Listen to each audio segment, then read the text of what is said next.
Welcome, everybody, to the Shipwreck Podcast. Once again, I'm your host, Bobby Ship, and like to welcome everybody once again. Another week down, and a lifetime to go. Today's pod, we have a exciting one. Um,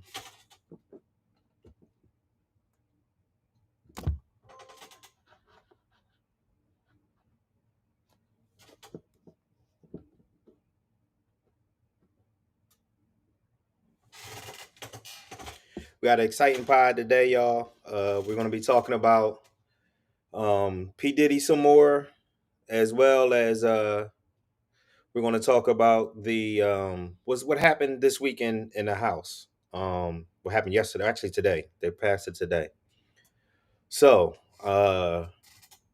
Trump has got the House to pass his big beautiful bill. That's literally what it's called, the big beautiful bill. And we're gonna talk about it. Sometimes our show is about a little bit of everything. We talk about politics, obviously. We talk about life. We talk about family, and sometimes we have to go to education. And today we're going to go and talk about education. And hold on, something's going on with my camera.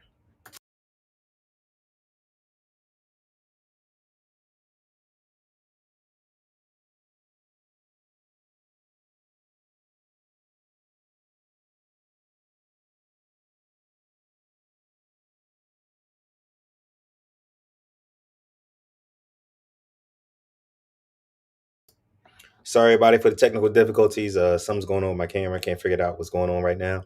But I'm happy everybody's here once again. So yeah, like I said, so today we're going to talk more about um, learning. We're going to learn what's going on in our world. Was learning with what we need to do, because we need to all get more active politically into what's going on. And today is a good day to talk about what was passed in the House. It was a very, very consequential bill for a lot of Americans. Um, all it touches everybody, and I think today is a good time, like I said, just to talk about it and for people to educate themselves and hopefully feel the need to go out there and actually talk to their representatives, talk to their senators about why this bill is bad and the things that need to change in it. It's really a tax bill for the rich. That's really what it is.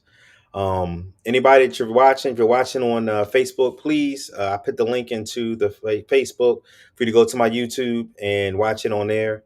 I'm trying to grow the channel. So eventually here soon, we will be only on YouTube. So I'm going over there. If you haven't already, please like and subscribe. I really appreciate it. But again, like I said, we're going to talk more today about the bill that was passed. And then we're going to go into Diddy. We are going to talk some more about Diddy because there has been new revelations that came out there. So with that being said, like I said, today is more of an educational one. And we're going to talk about a little bit of gossip at the end with Diddy and what's going on. So with that being said, I'm going to get the first video going, just to educate us all on what was passed today, and again how bad it is for us as a people, American people, not just for Black people or white people or for anybody, but as American people. It just wasn't a good bill.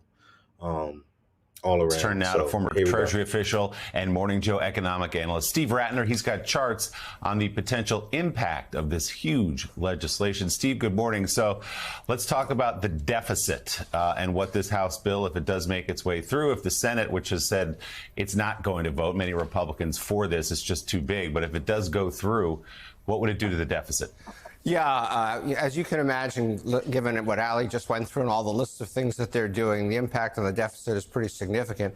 Let's just put some numbers on some of the cuts. First, the extension of the personal income tax reductions that were made during the 2017 bill and are set to expire at the end of this year, $2.2 trillion over 10 years. Raising the standard deduction, $1.3 trillion. The child tax credit, $800 billion. And then you get into Trump's campaign promises: no tax on overtime, car loans, interest, and tips, $200 billion, increasing defense spending. This is his attempt to take Social Security taxes away from seniors so they don't have to pay them by giving them a special deduction. And then you get into the cuts: the student loan changes, the climate funds, and Medicaid, $700 billion of Medicaid cuts. So what does that do to the deficit? Here is the baseline deficit. So even without this tax bill, the deficit was essentially going to keep going up over the next 10 years, maybe come down a little bit at the very end, but essentially up. Then you add in the tax bill that we just talked about, including the fact that they've played the same gimmick they played in 2017, setting up some of these things to expire. And that would make the deficit impact higher, but not as high as if you made all this stuff permanent. The record of Congress, stuff almost always gets made permanent. And so somewhere along in here, they will make this permanent and will end up on this line. And this line is something like $25 trillion of additional debt. Now, I do want to say that the other thing that happened yesterday, not as visible and consequential as these House votes, is the fact that the Treasury yields went up very, very sharply yesterday. The Treasury sold some 20-year debt. It didn't go well. The 30-year Treasury bond is now above 5%. What does that mean? That couldn't, well, it means higher rates for mortgage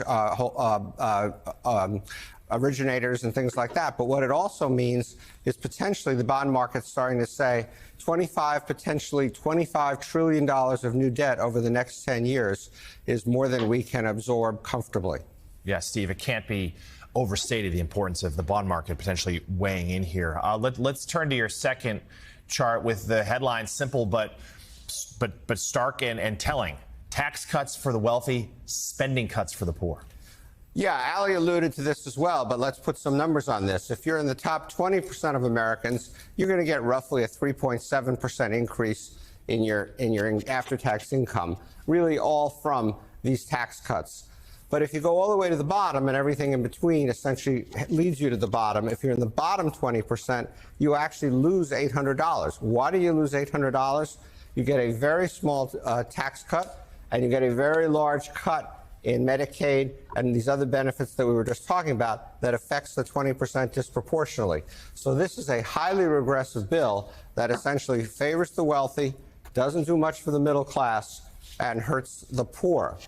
And then if you want to see this in stark comparison, if we simply eliminated the tax cuts for people making over $500,000 a year, which is roughly what President Biden was proposing, it would save $1.1 trillion. That happens to be just slightly more than the Medicaid cuts and the food stamps, or SNAP cuts, if you will, put together. So if we simply eliminated these tax cuts, we could eliminate these budget cuts on these poor people and end up, from a budget point of view, in the same place. And Steve, let's turn to your third chart there. Tell us about the impact that this bill would leave on those with insurance.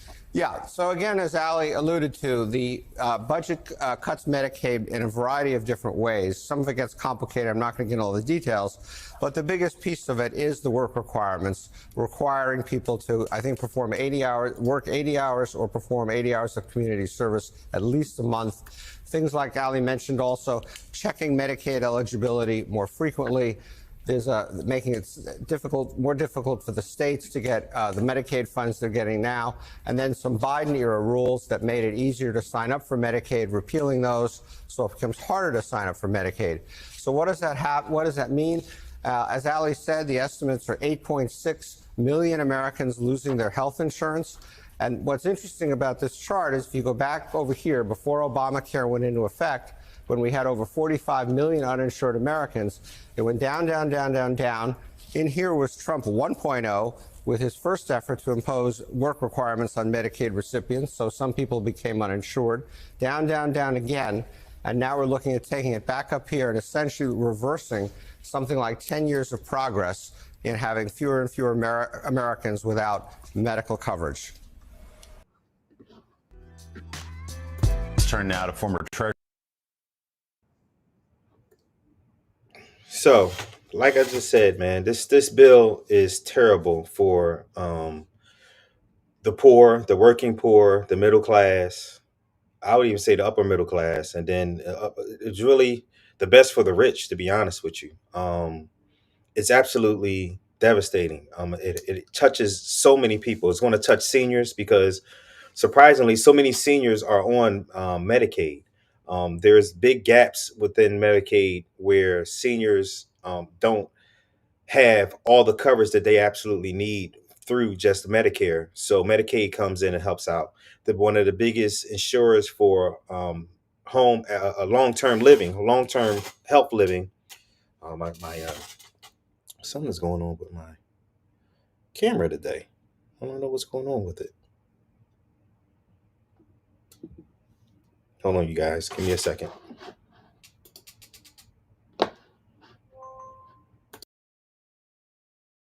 All right, there it is. It's back now. Just keep cutting in and out for some reason. So, like I was saying, the the bill helps, like I said, takes away stuff from Medicaid, and like I said, long-term living, long-term health care for people for Medicaid is definitely being affected by this because Medicaid pays for more long-term care than any other insurance out there. So that's something I didn't know.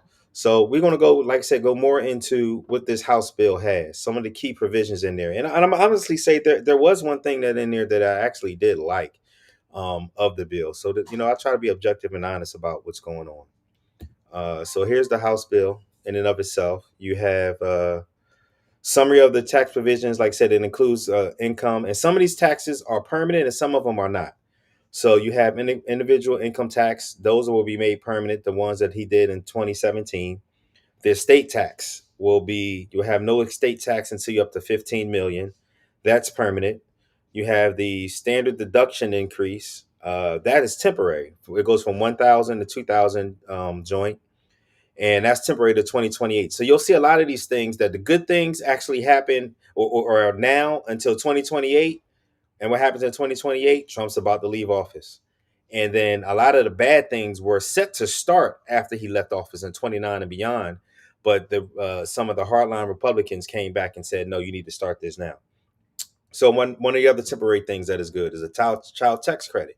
An extension of that goes from 2000, but in 2028 it goes back down to 2000. No tax on tips. We're about to talk more into that. He did that. That was a campaign promise of his. Like I said, we try to be honest here. Well, we are going to be honest here and factual. That was one of his campaign promises. It is there, up to 25,000. You are exempt if you make over 160,000.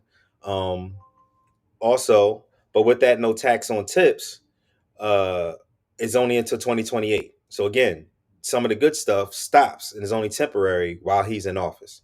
No tax on overtime. That's another one. That's good. I mean, that will help working class families.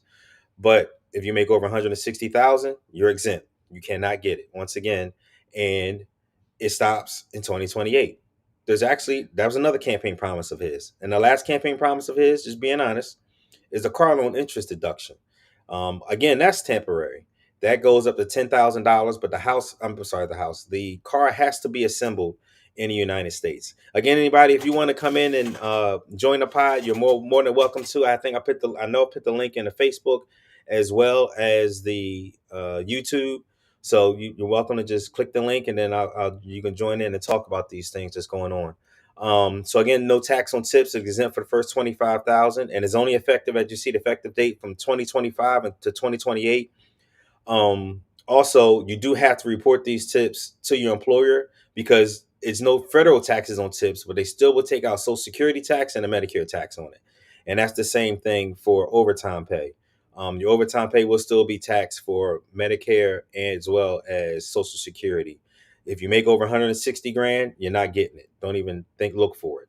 And it's only applies from 2025 to 2028. And the car loans are the same thing.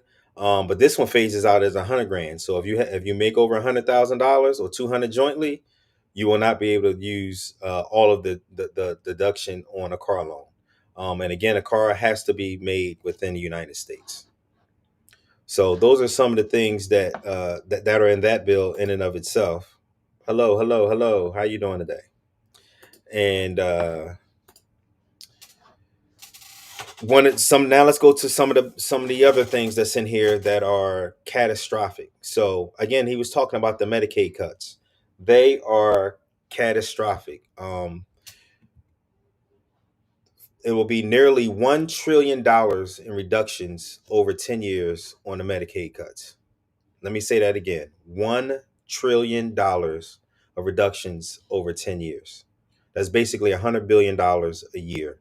And how do they get there? By doing work requirements. 80 hours per month starts in 2026. On the face, it says, "Oh, okay, you're getting free healthcare. You should be able to work." Or you can also do community service. On the face, it sounds good. It sounds like we could, that may sound like a good thing. However, that's the catch 22. A lot of these work requirements, um, if you don't report in time, it makes it much harder to report. They put it on the states, and the states aren't getting more manpower to be able to do this. They're just having to do it. So a lot of people will fall through the cracks and not get reported, or not know that they need to report, and they will lose their coverage and not know until it's too late. So that's one of the reasons and one of the ways how they get these savings is through that. There will be stricter eligibility requirements as well to get Medicaid, which obviously, if you're not eligible, you're not going to get it. So that's going to make it much harder as well. There will be introduction of new out-of-pocket costs, which we're going to talk more into here in a second, because that can be catastrophic and make people not want to use this service, even if they do have it, because they may not be able to afford the out-of-pocket costs. So that's another one. So projectedly, through these cuts, there'll be 8.6 million people are projected to lose their health coverage, and that's really a low ball figure. It's really going to be a lot more than that, because this isn't taking into account the people that are on Medicare, the senior citizens that we have that are on Medicare that's going to lose their coverage as well, because this only accounts for people that will lose coverage entirely, not people that will still have some type of coverage in and of itself. So again, the impact on the low families is the increased paperwork creates a greater risk of losing the coverage. Compliance with work rules will make it difficult for many. Some people, now you may have to choose, if you're at home, a stay-at-home mother with your children. Now, if you have to get a job to be able to afford the Medicaid, how are you going to pay for health care? How are you going to pay for child care? You may not be able to. So you have the choice to make. Do I pay for child care, or do I lose my health care? I mean, it's you see how people can actually lose this coverage. And this doesn't just, and to be honest, Medicaid doesn't affect me, but it affects my family. It affects some friends and family. Sometimes, we have to look at life that is bigger than just us. It's not just about what can affect and what's good for my family. It's how does it affect everybody? We have a financial strain, like I said, for co-pays. We have the safety nets of hospitals. Because there's less funding in the hospitals, there'll be less funding towards the hospitals. There'll be less funding for us to be able to, that these hospitals are actually closed. I'm sorry. I'm trying to figure out what's going on with my camera at the same time and talk to you guys. But some of these hospitals will wind up closing because more people are uninsured going to visit the hospital and visiting doctors. So that means that eventually, because less people are insured, that means that our premiums go up. It's no difference than cars.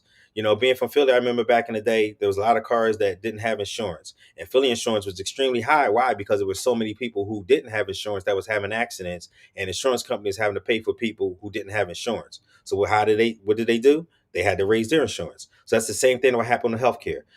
More people don't have it and still using the system, and health companies are having to pay more. Health companies having to pay more, which means the hospital is going to have to charge more, which means that eventually we're going to have to pay more while we have our insurance for our premiums and for our co-pays. And like I said, there'll be a decline in access to care, and eventually, when you don't have care, what happens? People will die. People will die because of this bill. And that's just a fact. That is a proven fact. That when you have less health coverage, it will affect people, and people will die from this.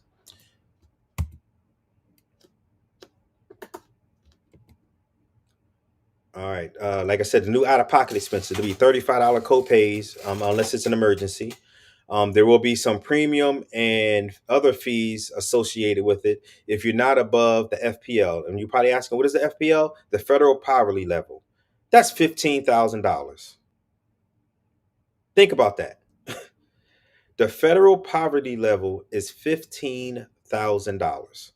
So if you make $16,000, that's not even what, $12 an hour, not even. You will have to pay copays when before it was free. Like I said, this tax bill hurts the poor. The poor goes from they would actually have to pay, including stuff like this. They'll lose $700 out of this. Meanwhile, the top 1% will gain over $300,000. It's absolutely ridiculous. Like I said, but some of the exemptions for copays is primary care, pediatrics, and ER visits. Lastly, again, talking about the work requirements again, you got to have 80 hours per week with month or volunteering. If you are going to school, luckily, if you are going to school, you could opt out of that. We got some stuff that's going on with schools in this bill. Other eligibility requirements, more frequent and more strict to see to make sure that you belong on a system, which will cause a delay in paperwork. There's be some cost sharing, again, talking about the co-pays and coverage losses. Again, thank you everybody that's watching. If you would like to join the conversation, please go ahead and hit the link that I put in the Facebook as well as the YouTube, and you're welcome to join the conversation. Some of the other things that's going on with this, it drastically impacts federal employees. So the Republicans said they wanted to pay for this bill. However, this bill is not paid for. It will increase the deficit. And to offset some of the costs, that's where you get the $1 trillion coming from Medicaid as well as food stamps. But it's also going to affect federal employees and their retirement system. So let's go into that for a minute, because this is when I like to say that the government is about to become a mob boss. And let me show you how.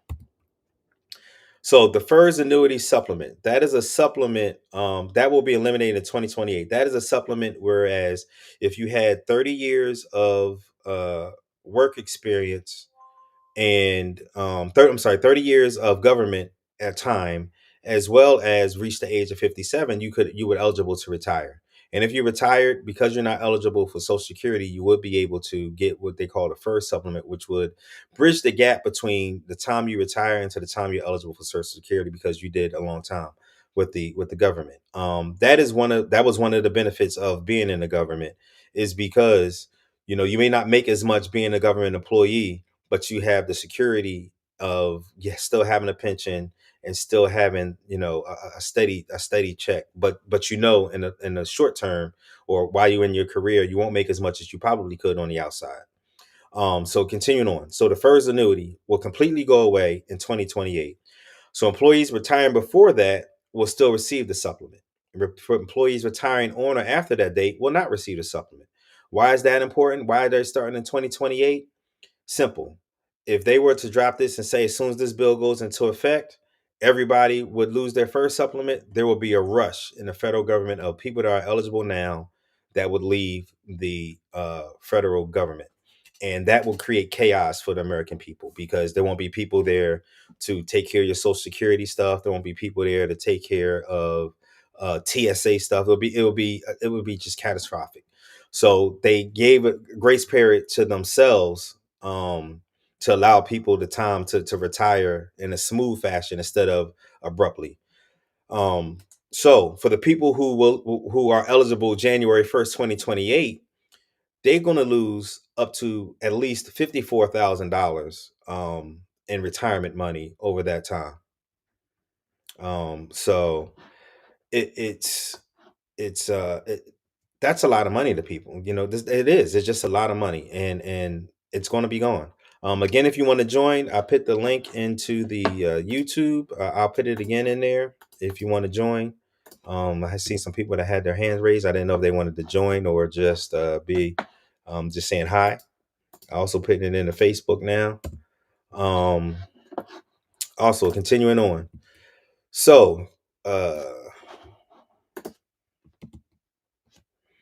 the annuity also goes from the pension also goes from high 3 to high 5. That starts in January 2028. So if you retire in 28 or beyond, you will be hurt by this bill drastically.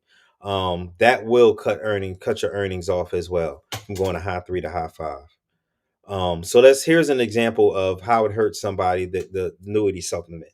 So if you retire in 2027, you receive your first supplement, which could be up, $900 a month until the age you turn 62, as well as you have the high three. If you retire in 2028 or later, you get no first supplement, so that's $900 is gone. So you don't get that bridge in the gap between Social Security. Your annuity is based on your high five, so that's a lower pension as well. Again, equaling up to 60,000 plus in those difference for the 5 years. Now, this is where the mob boss comes in. So this is for our younger generation. So I just showed you how it hurts our current employees and how it can hurt people that are older and could be eligible to retire coming up soon, but just not going to get there before January 2028. This is for anybody that gets hired after that.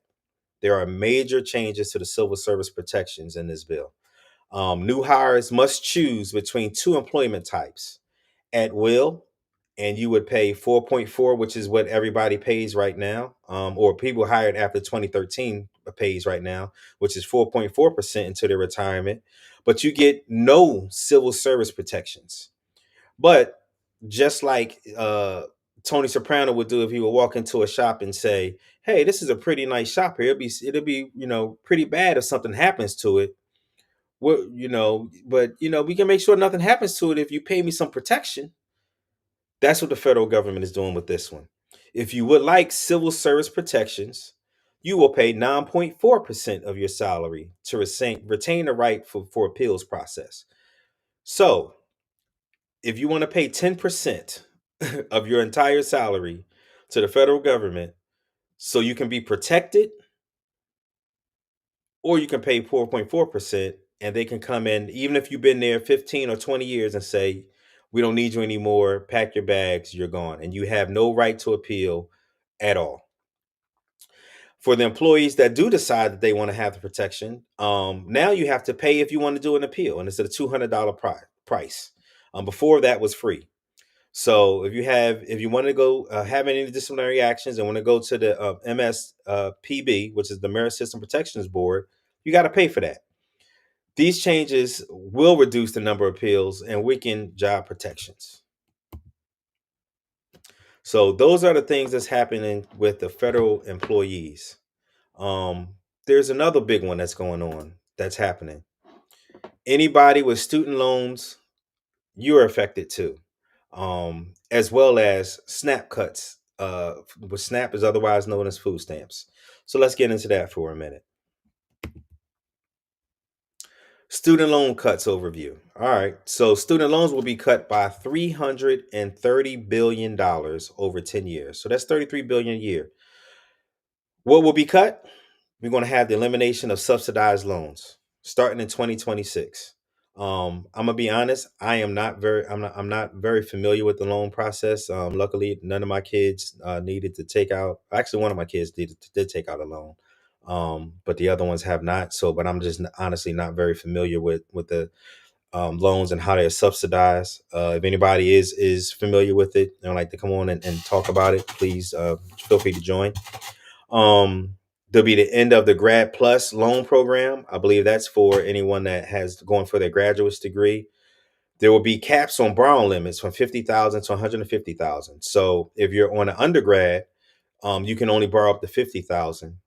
If you have 100, if you're on your grad or professional degree like law, doctor, you can borrow up to 150,000. So you're probably saying, well, that's not too bad or anything like that. So let me tell you how this can hurt. If you're borrowing up to 50,000 and you're in a very good school, let's say you're going to TCU, that's probably 45,000 a year. You get Pell Grants that'll help you out some. You may get a few scholarships, but the rest you may have to borrow. The 50,000 isn't per year; that's for the 4 years. So now you have people who may have gotten accepted to outstanding schools that may not be able to go simply because they can't afford it. Let me say that again. Imagine your kid bust their butt, got into a outstanding university, and it's expensive. They're willing to take out, and you're willing to take out the loans to help them get through school, but you still can't go because you can't afford to pay out of pocket after you reach the $50,000 cap. That is huge. That is huge. That is how you keep people who are poor and not as well educated from becoming well educated and be able to create more wealth for themselves. It's a travesty in my book. Um, Repayment of loan forgiveness is extended to 30 years, but I also know that within that, they are making it where, well, actually, we'll talk about it in one of the other slides. Lastly, Pell Grant eligibility. You can only get a Pell Grant if you're going full time. If you're going half time or anything less than 15 hours 15 credit hours per semester, you are not eligible for the Pell Grant. How many people will that affect?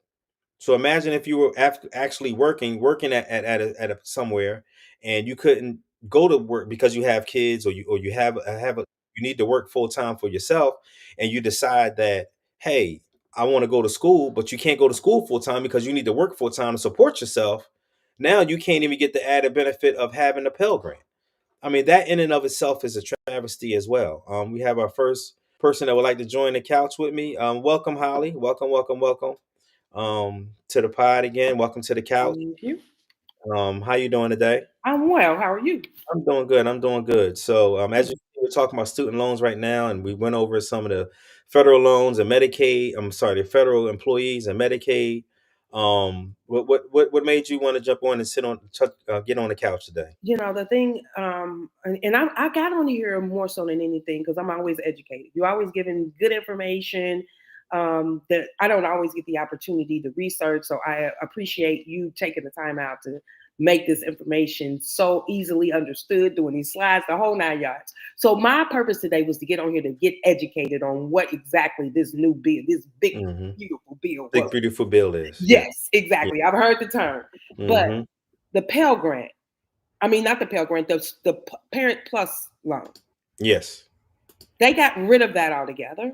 And now, if I'm understanding you correctly, Mm-hmm. if this student has bust their tail and got into this amazing school, and you need more than $150,000, depending on what is that based on? So the 50,000 is based on undergrad.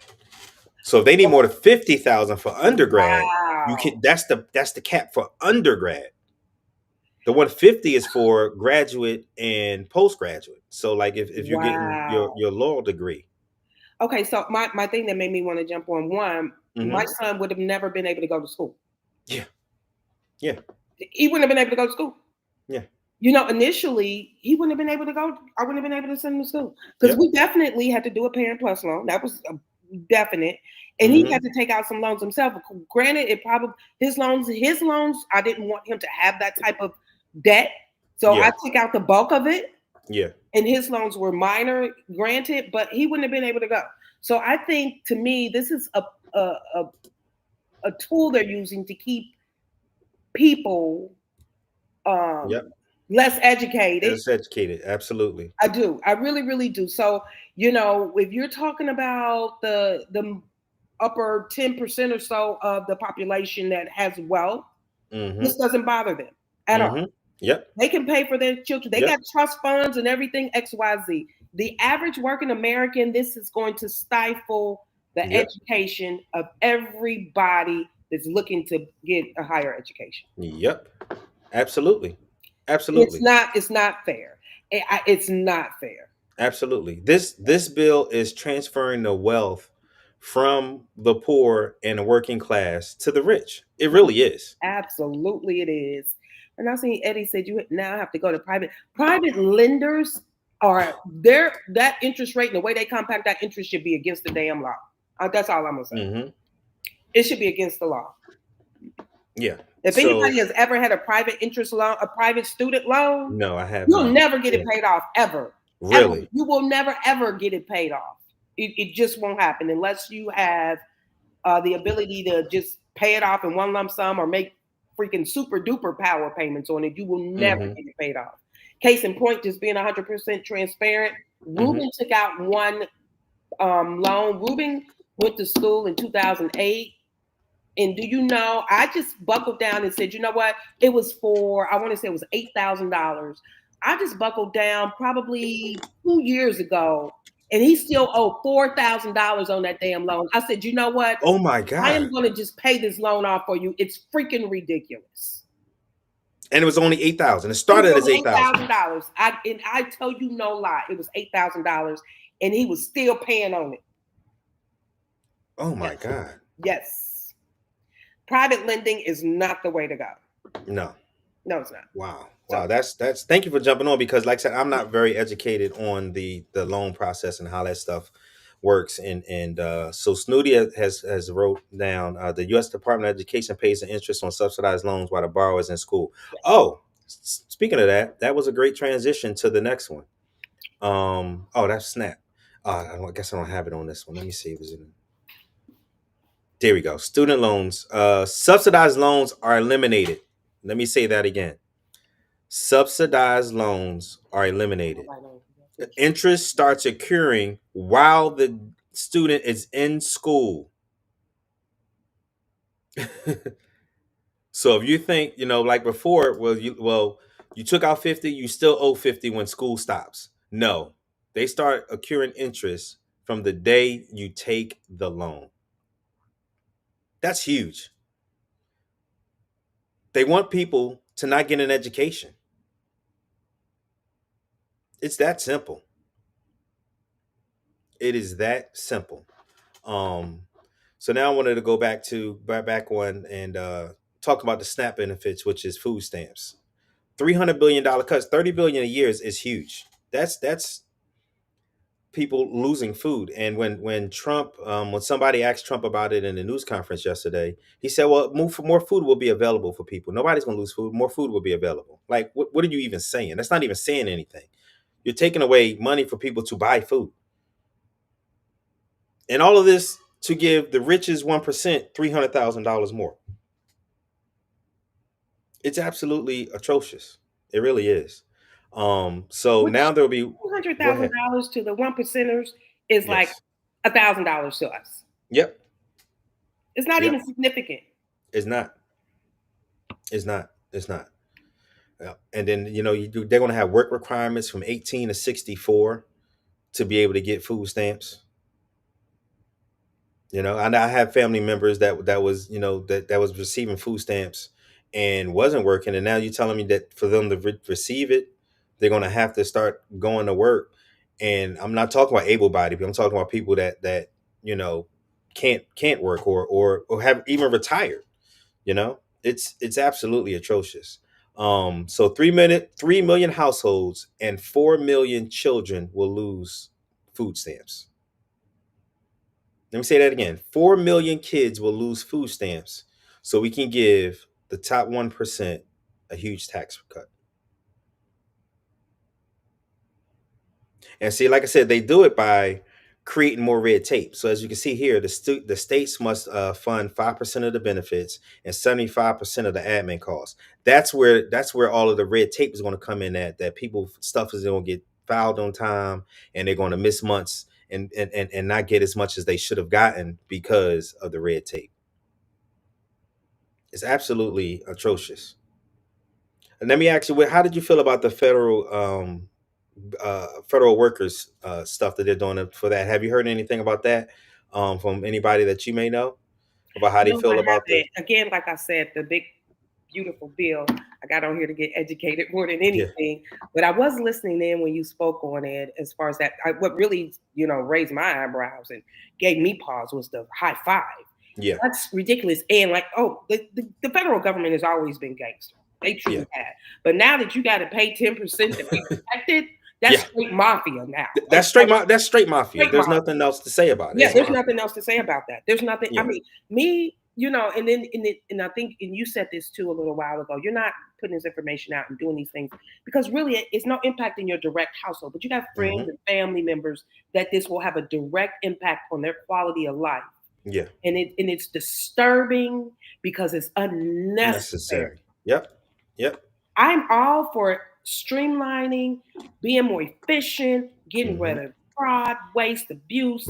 There's a way to do everything. This is not it. This is a direct impact on the working class and the poor. You might as well just put a bullseye on the backs of anybody that's working class or middle class, working class, and the poor people. Yep. Put a bullseye on the back of them, because even though this is not hitting your household directly, it will definitely indirectly affect your household. It's just going to do Absolutely. that. Whether now, because I have family members that benefit from these programs and they literally need these programs. I got an uncle who's 88 years old. He depends on his food stamps. I don't know if he is Yeah. affected or not, but Hmm. he depends on these things. So if they're cutting these things and doing things of that nature, it's going to be a problem for him.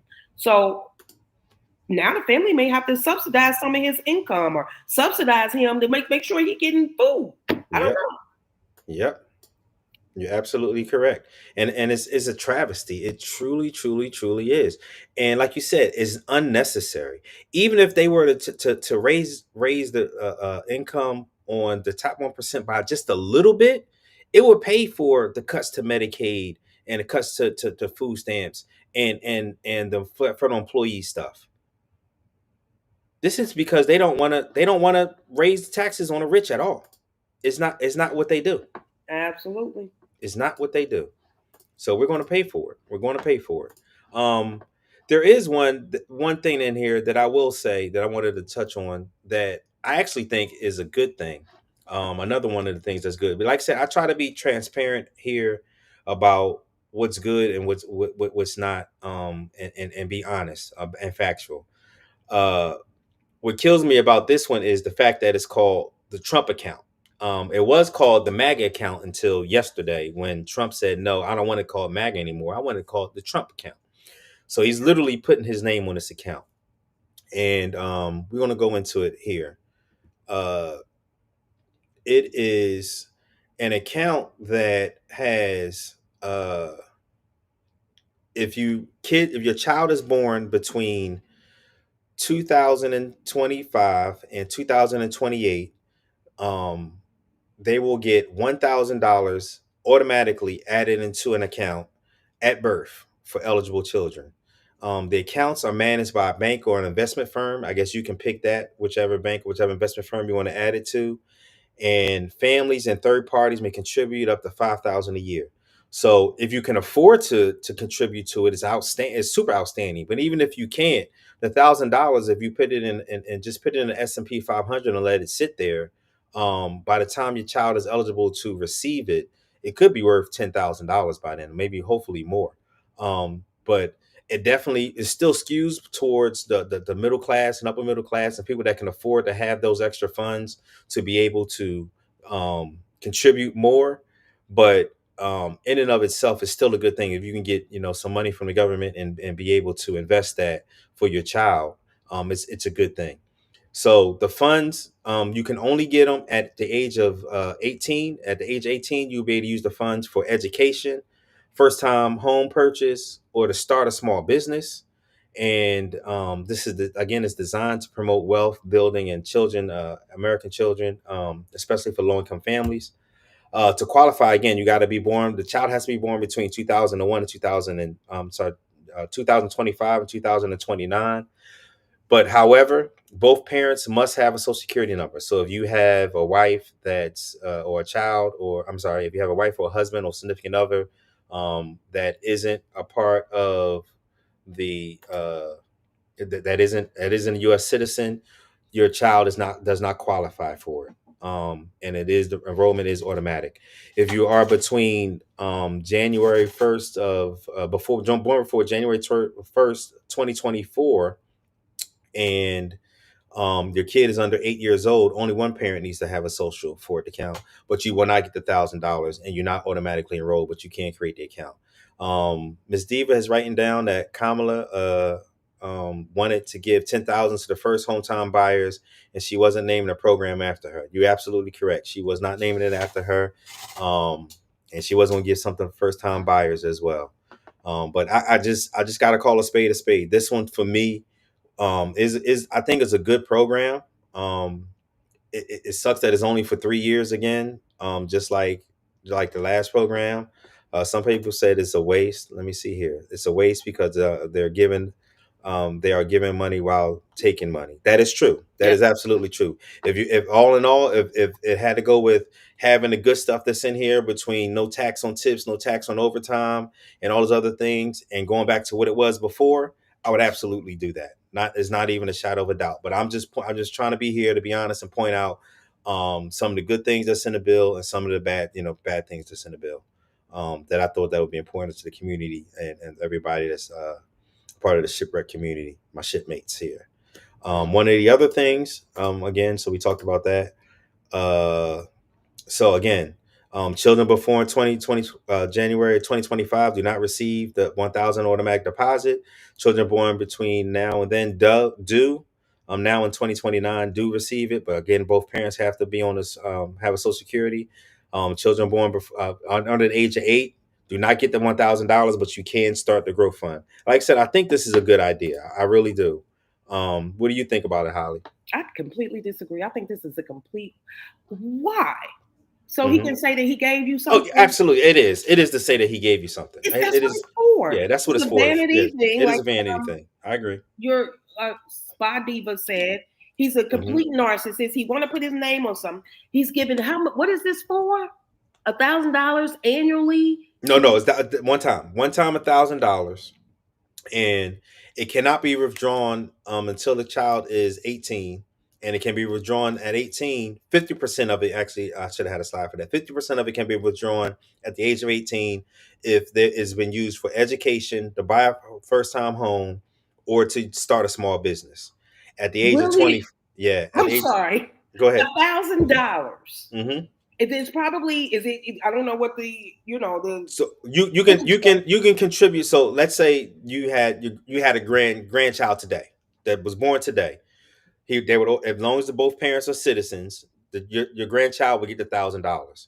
You as a grandparent and their kids can put money into that account up to $5,000 a year. Money. I'm sorry. This is just thrown in there as a little bit of, oh, let me just pacify you with a little bit of something.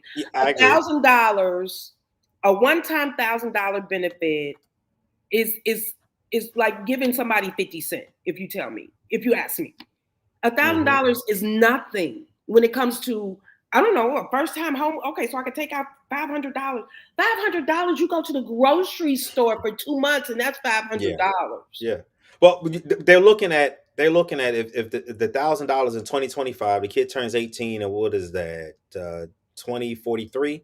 So that at 2043, that $1,000 is going to be worth $200. No. They're saying you can put it in an invest. You can invest it into the stock market. Let's say you take that $1,000 in the stock market. By 2043, it should be worth, I'm gonna say, roughly $8,000. I mean, I don't know the complete statistics, but it's something. Again, I'm not saying I would absolutely trade all of this in to go back to what it was before. To get rid of the Medicaid cuts, get rid of all of this. Let's just go back to what the tax code was before 2017, and I'll be fine with that. This got narcissists written all over. Oh, it absolutely is. Like I said, it was called MAGA up until yesterday. It was literally called, and when it was called MAGA, it was called it for, what was it called? Hold on one second. They literally did some work on that to make it called, be able to call MAGA. It was called Money Account for Growth and Advancement. So it actually had a name to it to make it MAGA. And then at the last minute, literally last night, they changed all of the things that said MAGA to Trump. Oh my Jesus. Okay. Yeah.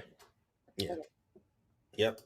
Another one from Miss Diva. You're better off opening a brokerage account for a child. Well, that's what this is. This is opening a brokerage account, but they're just giving you the first $1,000 of seed money. That's all it is. They're giving you the ability to open a brokerage account. All of the money inside of that account that you put in there, and as it grows, is completely tax free. So that's another good benefit. But again, it still favors people who make more money and have that disposable income to put that money into their kids, kids' lives, or for later on, than they would than somebody that's poor. You don't have the money to say, oh, I'm gonna put in up to $5,000 a year. I don't have $10 to put into your account every month, let alone up to $5,000. But if you do, it's a good thing. Somebody saying laughing at MAGA. Yeah, so they're going they're going to have specific investment firms that you can choose from. Yeah, it wouldn't surprise me if they did, and he get a little kickback from that. We already know how he's been getting kickbacks. Here goes some more comments from Ms. Diva. You can only get the 1K if your child is born during his term. That's exactly true. That's the other thing. This is only during his term. Yeah, they actually changed a lot of the bill. A lot of the bill was all the good stuff during his term, and all of the bad stuff started after his term. So, like the Medicaid cuts, the food stamp cuts, the Pell grants, and all that stuff was supposed to start in 2029, and all of the other stuff was going to start now. But they wind up changing all of that simply because the hardline Republicans said this isn't hurting people enough. We need this to start sooner to quote unquote fix the budget. But again, this blows the budget out of the water. So it's not even fixing the budget. It's just making it where they're playing with numbers and starting people's pain early. So yeah, so that's the MAGA account. Somebody says this is so crazy. Ronald says this is so crazy, but I'm not surprised. Yeah, it's a part of where we're at now. Anybody else, if you want to join in, because we're about to switch subjects here and get into a little bit of Diddy. If you want to talk about this big, beautiful bill, now's the time to come on and join in. This one from Cowboy Keith. Exactly. This is simply a signed Trump stimulus check at that he can capture that uninformed populist vote for his party or himself, and if the Supreme Court allows him to run again. You're absolutely correct, Keith. I absolutely agree. This is a vanity thing. This is simply for him to make himself look good and to make himself look good. It's really no other person would ever do anything like this, and it's really it's funny and it's sad at the same time, and all these people just going for it. Yeah. All right, so now let's liven up a little bit and talk about this Diddy thing. Have you been keeping up with that at all, Holly? Oh, you're I think you're muted. Oh no, I have not. Yeah, so I got a quick little video to watch about that, and then if you want to jump on, now's your time while we watch the video, and we're going to get into a little bit of this, what's going on with P. Diddy. These jarring images of Cassie Ventura covered in bruises shown in court today. Her mother, Regina Ventura, testifying she took the pictures when her daughter was home for Christmas in 2011, quote, to make sure we memorialized the injuries.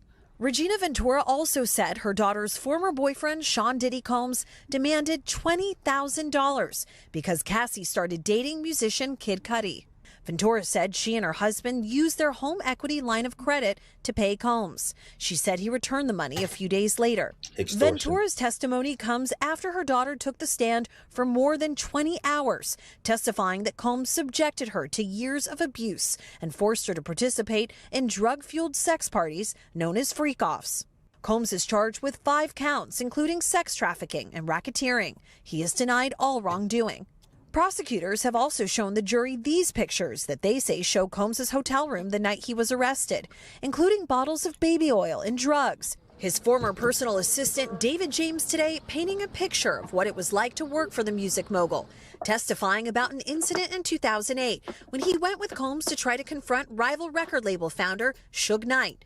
James said Combs had 3 guns on his lap, and while they never found Knight, James said he, quote, realized my life was in danger and ultimately quit. Tomorrow, we expect a forensic psychologist to testify, and then after that, musician Kid Cudi, who says that Combs once blew up his car. Thanks for watching. Stay updated about breaking news and top stories on the NBC News app or follow us on social media. A former assistant to Sean Diddy Combs was on the stand earlier today in the music producer's sex trafficking trial. Reporter Michelle Ross is live in New York City. And Michelle, tell us about those highlights in court yet again today.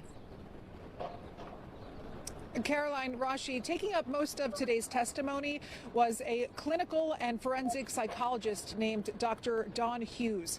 and she testified as to why people stay in abusive relationships.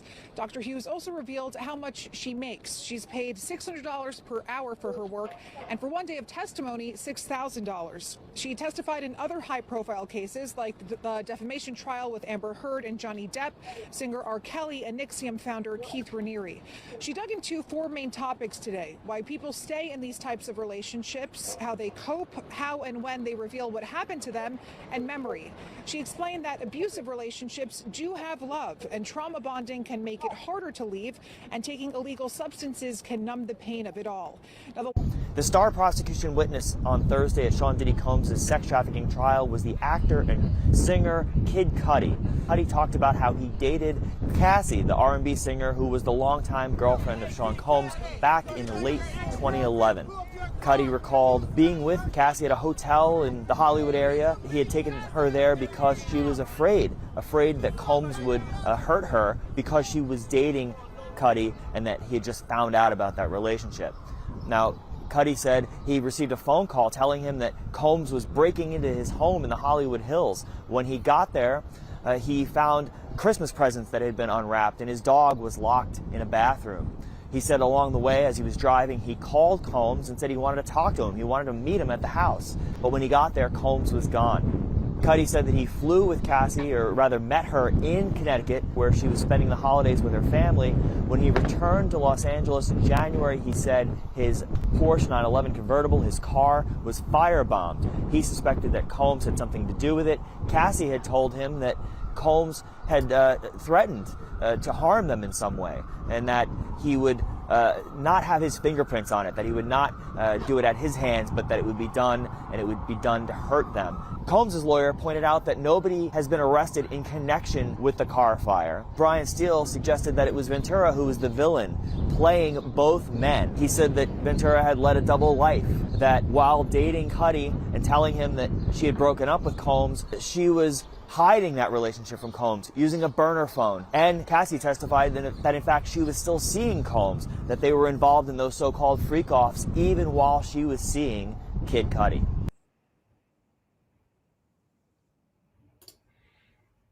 So what do you think about what you've seen? That's crazy. That's crazy. My big thing, and I think somebody put it on there, who is that? Star Diva, about the parents paying him $20,000. Yeah, because he threatened to release the freak off tapes. That's extortion. Yes, that is extortion. But is he being charged with extortion, or is this? Yes, well, that's part of. He isn't exactly being charged with extortion per se, but extortion is one of the things that is in his for racketeering. So they got extortion, arson. That's where Kid Cudi comes in by him bombing Kid Cudi's car. Work by force and sex trafficking. Those are the underlying pinnings of his RICO case. I understand. Yeah. So. And he done. Yeah, to He's me, done. yeah, I think he's done. I don't think there's no coming back. There's no way he's going to get off from this. He's going to be sitting in jail with R. Kelly and the rest of them. Yeah, and all of this is allegedly. Yeah, allegedly. Yes, allegedly. You're correct. You're correct, Snooty Nudie. Allegedly he bombed. But yeah, it's sad. I mean, when you just look at the grand scheme of things, the level of celebrity and fame and fortune, and he just threw it all down in the trash for this. You know, it's sad. I don't know. It's something has to be wrong with him mentally, emotionally. He has some deep-rooted issues that he really need to address. Even have, I wouldn't even, who even thinks of this stuff, you know? It's like, they said it's an industry secret. Close your kids' ears for a minute. That they call him Tootsie Rolls and Itty Bitty Diddy. Okay. If you get what I do. I do. They said that was his nickname around the industry. Itty Bitty Diddy. Now, how would other people know that? You know what I mean? Is one thing. It's something in and of itself. But so could that be a factor into why he wants, big guys to be with his women? He ain't the only itty bitty Diddy though. You know what I'm saying? There's other itty bitty Diddies probably got some change, ain't doing all of this crazy crap. So he still got something. his mama.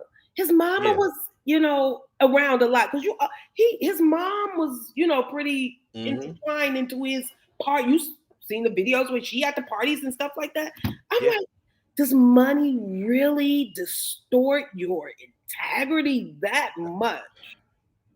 I think he got high on his own supply. Like, absolutely. Like, he was the king. And they said that one of the assistants said when he got hired, Sean Combs, Diddy is the king, and we all here to serve him. And that's how the organization was. Okay. Now some of the people that are testifying are actually getting cooperation deals with, that they won't be prosecuted by the prosecutors. So I think they are definitely lining up this RICO. I think he's definitely going to be convicted on the prostitution across state lines for sure. I mean, that's an easy one. And the one of the assistants that has the immunity said that he was using the company credit card to pay for stuff. So that brings in the organization. The money trail now. Yep. Paper trail. Yep. Wow. So I think he's done. I think he's done. I think he's a horrible human being personally. And he's done, allegedly he has done some really, really, really terrible things. He's sick. Yeah. Yeah, he's done some terrible things. But yeah, so those were the things that I wanted to talk about today. It's yeah, I don't know what's next. I don't know what's next for him. I mean, I guess they still got some more subject matter experts. I think the psychiatrist came on there today and said what she had to say. They tried to discredit the psychiatrist, but the prosecution pointed out on redirect that the psychiatrist, that one of Diddy lawyers, used a psychiatrist in one of her cases. Oh. So that's going to be hard to say. She don't know what she's talking about. Good no more. Yeah. When one of his lawyers actually used right. it. So wow. Yeah, it's such a shame. It really is. It's sad on every level. There's no winners in this at all. No. Everybody's losing. Everybody. I feel for his kids, the ones that was not participating in all of this foolishness that he went on. Exactly. Yeah. It's a shame, especially his young girls, his young kids. He has kids as young as like 2 or 3 years old. Like, he got babies. Okay. Yeah, he's got babies that he's named Love and all kinds of stuff. So it's a shame he's gonna be behind bars for a long time. But that's it. It's been a short one today, I guess, and it's okay. It's okay. Like I said, today I wanted to educate. This was one of those, it may seem boring to some people, but I felt the need to educate because we need to get out there and call our senators, call our congressmen, and say, vote no, vote this bill down. It did pass the House, but it has to go back to it has to go to the Senate. The Senate has to come up with their bill, unless it's exactly the same. It will have to go back to the House and be changed there as well, and then voted on again. So we got at least one for sure, but probably 2 more votes, realistically, to stop this thing. A lot of the Obamacare stuff has been taken out of it as well. So there's going to be millions of people that lose their health care, and which means that millions that people will die. It won't be millions of people to die, but people will die because they won't have the health care that they should have. Snooty Nudie said you only need one juror, and I agree with you there. You only need one juror. And the defense hasn't started their case yet. And I will say, Cassie has done some shady things. If you look at her past, she left Ryan Leslie to be with Diddy while she was still with Ryan Leslie. The Kid Cudi thing, she was still with Diddy when she started messing with Kid Cudi. The personal trainer that she wound up marrying, she was with Diddy when she met the personal trainer. So she definitely was doing her thing. I'll just say it like that. But it doesn't make what Diddy was doing to her. Yeah, that doesn't warrant or excuses any of that. So I wonder if one of the jurors say, hey, she was, she said that she enjoyed it and she never said no or anything like that. So maybe it's okay. I think somebody said a great analogy that I heard yesterday, that back at from 1412, when the first slave came over for us, to 1865. I'm sure every time that master told one of our ancestors to do something, we didn't say no. So does that mean that we're okay with being enslaved? Yeah. And I was like, wow. That's the perfect analogy for this.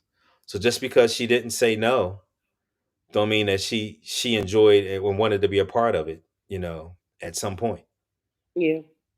So I was like, wow, that's pretty big. That's pretty big. So with that being said, we're going to close it down for the day, everybody. The last thing that I was going to say, that we always do when we close down with is cleaning our palate. Today, I don't have a specific one. I'm going to just shout out graduation season. There's a lot of people graduating, a lot of young kids graduating here, a lot of whether it's from preschool to kindergarten to going to high school, graduating high school to college and getting your degrees and doctor's degrees. Congratulations to each and everyone that's out there that have family members that is graduating this season. It's a beautiful thing. One of the upcoming pods that I want to do is talk about what's next for our kids. Whether is it the college route? Is it the military route? And just have a discussion and debate about both, because neither one is wrong, but there's pros and cons to both. And I want to have a conversation about that here coming up shortly. But that's my clean the palate for the day, is just talking about congratulations to everybody that have graduated or is graduating here coming up. Do you have anything you want to say for cleaning your palate there, Holly? No. No. Okay. No, that's it. Yeah. All right. Thank you. Well, thank you for coming on. I Absolutely. appreciate it. I hope that I helped you to learn something I today. did. I hope that everybody else that's been watching today or other shipmates to learn something today. And I'll see you guys next week. All right. Thanks All right. again. Peace out. Appreciate you. Thank you.